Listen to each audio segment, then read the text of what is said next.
goddamn OTC's been triggered. Mark S is a fucking idiot. What? Patrick Klepek and I decided to revisit the end of Severance Season 1 to prepare for Severance Season 2. It's been 3 years since that aired. Man, like, I remember watching it during the pandemic, and I think I finished the whole series in 1 week. You know, it was like one of my fondest binge-watching experiences watching Severance Season 1. Yeah, we're going to talk about Severance Season 1, kind of like catch people up about what's going on with the show, talk about some of the open mysteries for Season 2 of the show that's coming up, and then when we record the next episode of Decoding TV, we're going to just talk about Severance Season 2 premiere. That's it. That's all we're going to cover. So let's get into it. In Severance Season 1, Mark Scout, Dylan George, Helly Riggs, and Irvin Bailiff work in the macro data refinement division of the mysterious Lumen Corporation. Only there's a twist. Each one of them have gone through a voluntary and theoretically irreversible procedure known as severance, in which the version of them that's at work, their innie, only retains memories of being at work, while the version of them that's in the outside world, their outie, doesn't remember work at all, and in fact, can't remember it. So what happens then, functionally, is the version of them that's at work is essentially trapped in an endless hell of nonstop work. Throughout the season, the four of them spend their time trying to figure out how to break out of Lumen, and they eventually make a shocking discovery.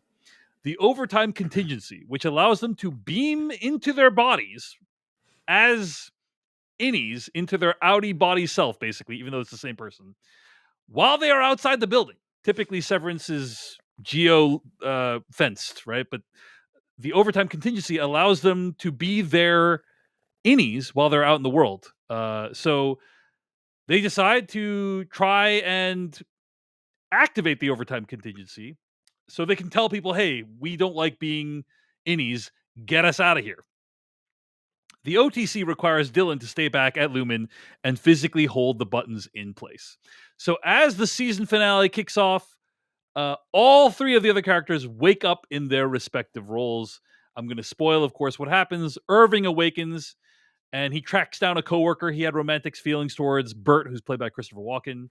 Helly R awakens to realize she's actually Helena Egan, and her father is James Egan, the CEO of Lumen Industries. She's at a presentation to explain why Severance is awesome, using her own life as proof, but instead she blows up the entire presentation by admitting she's an innie and that she's actually in torturous pain. And Mark awakens at a reading party for his brother-in-law's book, The We Are, the name of the book, also the name of the episode. And he tells his sister the full deal about being severed before realizing that his Audi's wife is actually Miss Casey, somebody who works at the wellness center at Lumen. And even though his Audi believes his wife to be dead, Miss Casey is actually still presumably very much alive. And as the show comes to an end for season 1, Mark screams, "She's alive." She's alive! Before Dylan gets tackled by Milchek and all of the Audis reawaken. So that's what happens at the end of season 1 of Severance.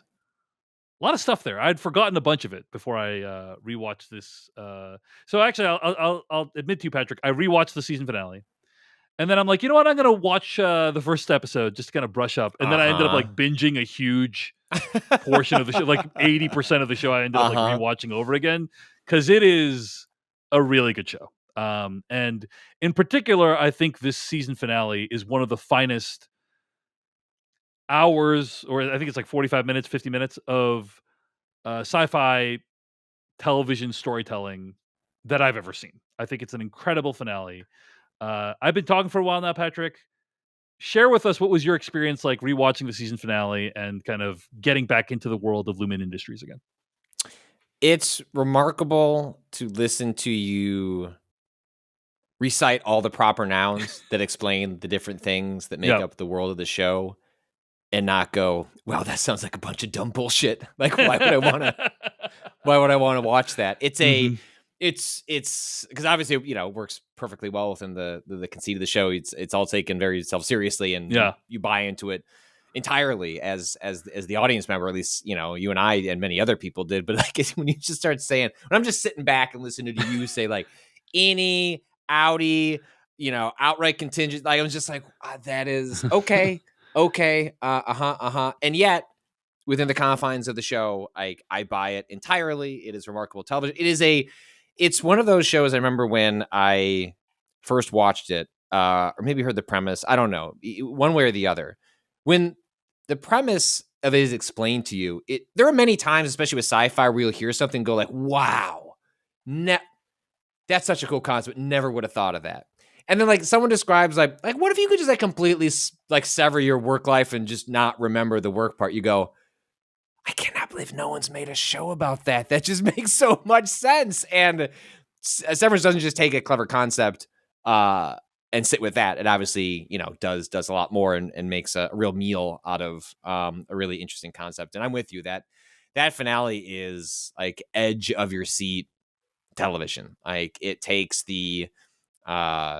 all the concepts you've sat with over the course of the season and then just like ratchets it up to just like the nth degree where you have no idea where anything is going to end. And you, like Mark, want to scream at the television when it cuts to black. And it's like, well, surely it will not be that long until we find out what happens next. Cut to we did not know it would be a 3+ year wait. I don't think they thought it would be a 3+ year they definitely wait. didn't. They definitely didn't. Between COVID and strikes and yada yada yada and production troubles, it's we ended up where we ended up here. I think it's I have to highlight how remarkable the finale is because it is so different in style than any of the other episodes of the first season, right? Most of the first season uses a stationary camera or like locked off camera. Sometimes there's like some creative panning. Sometimes you're following characters down the hall, but like it's relatively rare. Honestly, a lot of the shots are stationary, tight, close up. Pretty much the entire season 1 finale is done in Steadicam. So the camera is following the characters. Sometimes it transitions into first person view. It's spinning around the characters. And so stylistically, it's different from the rest of the show, but also we are also experiencing something that characters have never experienced before. Many of these characters theoretically have never they've never interacted with people other than their coworkers. They've never seen the sky before. They've never encountered like the scenarios that they're encountering. Mostly it's Heliar, Well, not really Irving. His life is pretty similar, right? Well, I think to your point, something that I think you get a greater appreciation, like especially when you're watching. I hesitate to call Severance a mystery box show. I think that sells the show short. And yet, it is a show. It is a compelling mystery box show that also has like really thoughtful and interesting characters that also just happen to be in a mystery box. It's the best of both worlds. Like if it's not just what is happening in this world, but also like I care deeply about the characters and how they're going to discover this world. When you're your first time through a show, it's very understandable to be fixated on those parts. Like, I don't know what I don't know. And so you're experiencing the proper nouns, the ways of describing this world, like, and it's all brand new. When you revisit it, I don't know that I noticed the camera work at all the first time I was watching it. And part of that is because everything is new. The other part of it is because I think the camera work in Severance frequently, go watch any hallway sequence when they're like navigating the weirdness of the severed floor. Like the camera work in Severance, I think is typified in the finale, but is true if you go revisit previous episodes, is a distinct character in Severance in a way that is very pronounced as you start paying attention to how the camera is used. And the finale, I think, is a great expression of that because it is an expression of the confusion and awe that the characters are experiencing. And I think it does a remarkable job of reinforcing that in a way that you, as the viewer, are sort of fixated almost in a first-person perspective on experiencing the world with them and how they're experiencing it. But then you kind of sit back like, well, I know the plot beats. I know what's going to happen. You can sort of like take a step back. And once you do that, you suddenly start to realize, or at least I did much more acutely, like what they were doing with the camera work to layer in and reinforce the emotional state of the characters. And I mean, that's just cooking with gas. Like that's just not an extra layer that most shows go to. I haven't had a chance to listen to it yet, but I keep seeing excerpts and clips and articles written about the Severance podcast, like a companion show that they've been doing some episodes prior to the new season premiering. And the way they talk about how thoughtful they are about different sequence, like it's a thoughtful show. And that is like, you can feel that in every ounce, and it's expressed really beautifully and excitedly in that finale in particular. And there's moments of just pure genius in the finale, I think. For instance, a lot of the stuff with Heliar is brilliant. She walks into this gigantic hall with all these spinning things. It looks like an Apple. If Apple did a display at CES, it looks like what that would look like, And you see photos that they've taken throughout the season. You're like, why are they taking the photos? And it's like they're printed on these gigantic displays. And then when she finally goes to speak, the display that opens up is like of Heliar's face, and so it like splits her face in half, and then like little Heliar walks out, and it's the innie of Heliar that's walking out, and it's like the physical space is like symbolizing what's actually happening. There's stuff like that happening all throughout the episode. When Mark is trying to figure out who all these people are around him, he doesn't know his sister is his sister, so he says, "Hey, that's our baby," and she's like, I guess in the It Takes a Village style way of doing it, so like good. He's like trying to like piece together what's going, all this stuff is, and there's just such an economy of storytelling in the episode, not to mention the style. And then of course when Mark accidentally drops the name Miss Cobell, it's like, oh my god, it's a shocking gasp inducing moment. There's just so many great moments in the finale. The editing too, there's this cool effect that happens when they cut back and forth between the different storylines of like this quick flashing, and you're kind of like, oh my gosh, you're kind of flashing in and out of existence. So yeah, just one of the best finales ever that I've ever watched. The only thing that if I was to find any flaw in it, it's that I think this episode and the last episode should have been one episode. Like, because they together they tell like a complete story. But because the episode before I have not revisited, but it's essentially like the heist, right? Like how are we going to pull how this they off? set it up, right? And then it ends with its own cliffhanger of Dylan activates the overtime contingency, and then they all like beam into their bodies, and then that's when that episode ends. And so it's like, oh, like it's a pretty good cliffhanger though. Yeah, it is it's a great cliffhanger. It's a great cliffhanger. But it's like if this was like combined with that episode, that would have been like, oh, that feels like a full story, as opposed to, this feels like a little bit abridged. Or it feels like the second half of a story, Yeah, and I think the other thing that really struck me in revisiting it was it's a my understanding was like the show creator like hadn't wrote much before, like and Severance is working in television in Hollywood is relatively new to this creator, and yet like this is such a brave and confident work. Like there's so much confidence in the storytelling here that is, I think that's part of how it blasts past the, like, I don't know where this is all going to land, right? Like, and you can go out into the press and you can say, I know the final scene. I thought about it. Like, man, okay, whatever. Like, you're referring to Ben Stiller saying he knows how Severance is going to end. That's what. Yeah, I've heard the writer has talked about this as well. Yeah. Like, you know what? I've heard that a million times before. you might be telling the truth. You might be like, I guess like I've watched a lot of these shows. Lost is one of my favorite shows. I even like how I controversially adore how that show ended. But I also get people's cynicism on mystery box shows, because how much do you get tied up in your wanting to know like who is the Lumen Corporation, like yada yada. And I think that stuff is important. I hope the show has ideas about what that is, but there's, again, such a confidence in the storytelling that it gets encapsulated by this finale where it's like, yeah, like almost the show is like, it's not yada, yada, yadaing it, but it's just like, we're going to take these cool ideas, we're going to run with it as far as we can, and we'll see what happens along the way. And I like that breathless. It reminds me in some ways a little bit of season finales for Breaking Bad. And Vince Gilligan has talked about many times over the creation of that show, like, where was it all going to go? We kind of run ourselves purposely into a corner. Like, what's the coolest, most interesting thing we could do in the finale? And then we'll figure out what to do from there.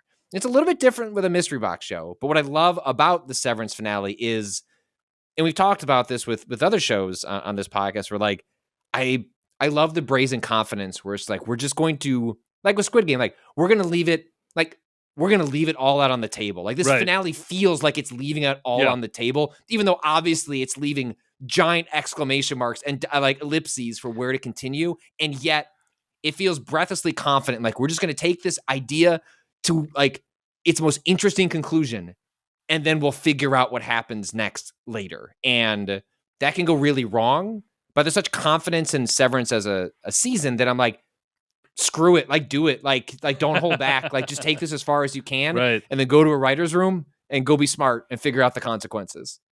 Yeah. I mean, you already talked about this a little bit, Patrick, but I'm going to be honest. We will talk about the mystery elements of Severance. They are the less interesting parts of the show for me. The interesting parts of the show for me are the questions that the show is asking and trying to answer. What is it that makes you you? You know, how important is it that you have your memories, like to make you you? Is when you take away someone's memories, is there something about their personality that remains? I think the show has the position. The answer is yes, right? Because Helly R, clearly, she has a personality, right? Like all of them have distinct personalities, right? And so even when you remove all the proximate memories of who your loved ones are and who your father is and which state you live in, there's still part of you that remains. That's kind of what the show is saying. Mm-hmm. And that's something really fascinating. What is our relationship to work? You know, what is I think many people feel like they're severed, even though they don't. They aren't, right? Like many people feel like they're trapped in their jobs all the time. What is it to find happiness at work? And people's complicated, like, if you are happy at work, are you happy at work because you are actually happy at work, or you've convinced yourself that so you can just get your ass through the next 8 hours? Exactly, which is kind of what the characters need to do to survive, right? Because it's like, hey, my Audi has decreed that I am here forever, right? Basically. And so I either need to adjust to that or die, you know, and that's kind of a fascinating concept. So like all that stuff is super interesting and really well done in the show, right? And then we have all these other mysteries that we can talk about. So, but like, I just want to say that's not really why I watch the show. We will talk about the mysteries. I find them mildly interesting. The mysteries seem to support the mystery box shows. There's a ratio, right? Mm-hmm. Are like the mysteries supporting the characters, or the characters supporting the mysteries. And I think here the high concept in the mysterious nature of Lumen and the severed technology is supporting the interesting questions the characters are exploring. So I guess for me, I'll feel differently 4 seasons in, or however long this goes. Like, and when season 4 airs and we're 60. Right. But also just like the nature of serialized storytelling in mystery box shows is like, you have to you go deeper and deeper, like into the lore. Like it's just, you have to. And so, this is kind of one of those shows where like currently the ratio is perfect for me. Like the high concept, the mysteries allow it to ask interesting questions with its characters. And sure, I kind of want to know what's going on, but if those were like if it ended with 2 seasons and it came up with interesting answers to these characters about the relationship with those mysteries, but like what actually Lumen was like, oh, well, okay. They're a shoe factory. That's the mystery. Whatever. You know, I could live with it. Like it could be a boring sci-fi conceit that I've heard a million times before. I don't care. Like the journey those characters go on, absolutely. Right where I'm at right now, and where that season finale gets us to, like the show cares about that. That's what I care about. And I hope it seems to care enough about but the mysteries are supportive of the characters as opposed to the other way around, which I think is many consequences of the popularity of Lost. Is Lost at its best what was a show that was cared about its characters more than mystery, and then that ratio fluctuated over the course of its run, but many shows in its wake misunderstood what made it interesting in the first place and get that ratio off. And I think Severance really truly gets what makes a good mystery box show work, which is characters you give a shit about. I agree. So I think Patrick and I have both made clear our feelings on the mystery box nature of the show, which is there is some mystery to it, but it doesn't overwhelm the show. I think for a show like, say, Westworld, that's what happened, right? Is like the mysteries became the show, and the show didn't focus on the other components that were necessary. Whereas with Severance, the characters still shine through no matter what happens. So all that said, let's talk briefly about what some of the outstanding mysteries are for Severance heading into season 2, right? Sure. There's some open questions like, what is Lumen up to? Like, what are they trying to do? You know, what is their end game? I think we have so little information on this. It's really difficult to speculate. Related to that question is, what is macro data refinement doing? What is the point of these numbers? A lot of theories about that. Dylan in the show speculates that it's the ocean. They're like Earth. Because if you think about it, they don't know what the state of Earth is, right? Right. It's like maybe it's a post-apocalyptic hellscape out there, and we're cleaning the ocean, by moving these numbers around. Maybe my whole speculation throughout the first season is like that what they're doing with the numbers is the point. Like they're not controlling anything else, but like they're being observed as a study of the nature of work. It's a study of the nature of like what they're doing. Maybe that's another idea. But anyway, open question about that. And by the way, Patrick, if there's any ideas you have on any of these, like feel free to interject them, but I'll just keep going. Who is the board? We don't see or hear from them really at all. One of my favorite moments is in the first season. Patricia Arquette says, the board will not be participating in this meeting vocally or verbally. I think she says something like that, right? They just have like speaker on the desk and you don't know what they are. But who's the board? What's their intention? What is going on with Mrs. Casey? This is a big one. A lot of people have been speculating about this, right? So Mrs. Casey is the wellness therapist. And by the way, I should point out, I'll probably repeat some of these mysteries on the next episode of the podcast as well, just because we'll be tracking these throughout the season. But what is going on with Mrs. Casey? Because is she a clone? Right. I hope not. Mark S. It's Mark S.'s wife, right? She died in a car accident. And then she's alive in this thing. And so people have speculated, is she a clone? That's something people have speculated, is like maybe Lumen is cloning people.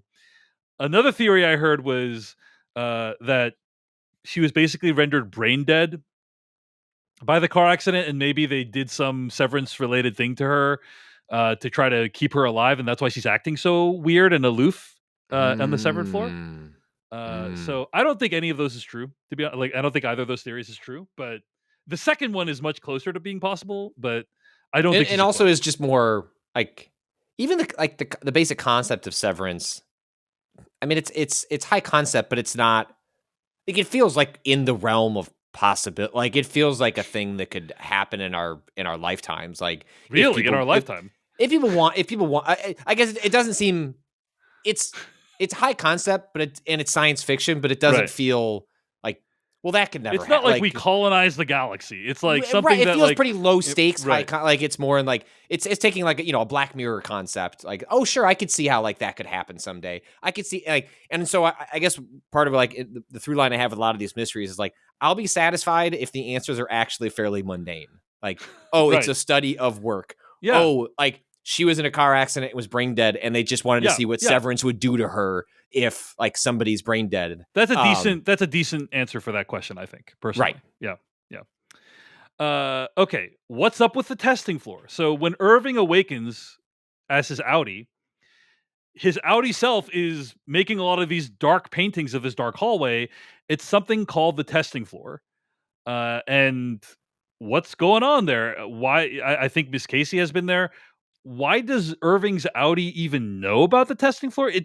It's unlikely Irving's Innie even knows about the testing floor. So what is going on with that?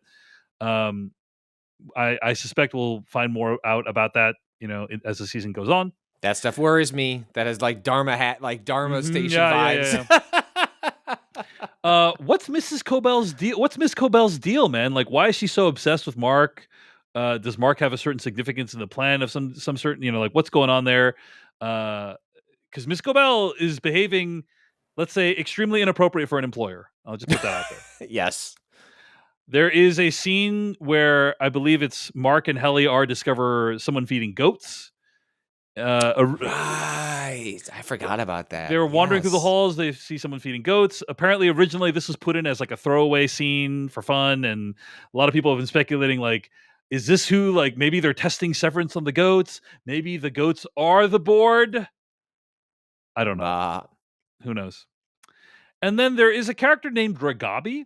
Do you remember this character who used to work at Lumen, now has basically gone out on her own? And she seems to be able to reverse the severance process, Right. in a process called reintegration. Right. And so we got a glimpse of her in season 1. Who knows if she'll return in season 2?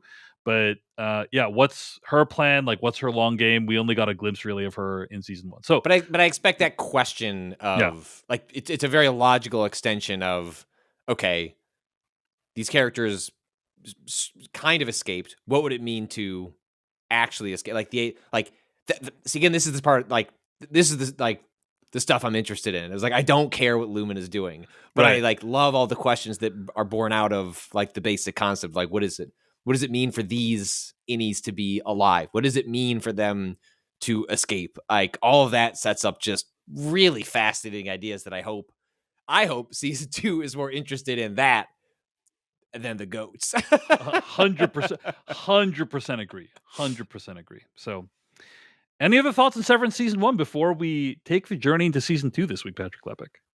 I think anyone listening to this probably, I assume watched that season. If somehow you are just listening because you love the sound of our voices, yes. like please, if it's been spoiled for you, it doesn't matter. It is a remarkable season of television that is visually arresting, tremendous acting. Like, it's like the music is like iconic. Like, we don't get many themes these days, and I think of the Severance theme a lot. Like, it's just that it just gets in your brain, and so it's just a wonderful finale, a wonderful show, and I'm glad season 1 exists, and I'm rooting.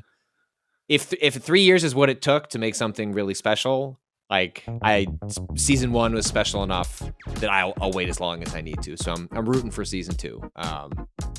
Because season 1 was so good. Hey everyone, David Chen here. Thank you so much for watching that video from Decoding TV. If you want to get an audio version of the show, all you got to do is go to podcast.decodingtv.com.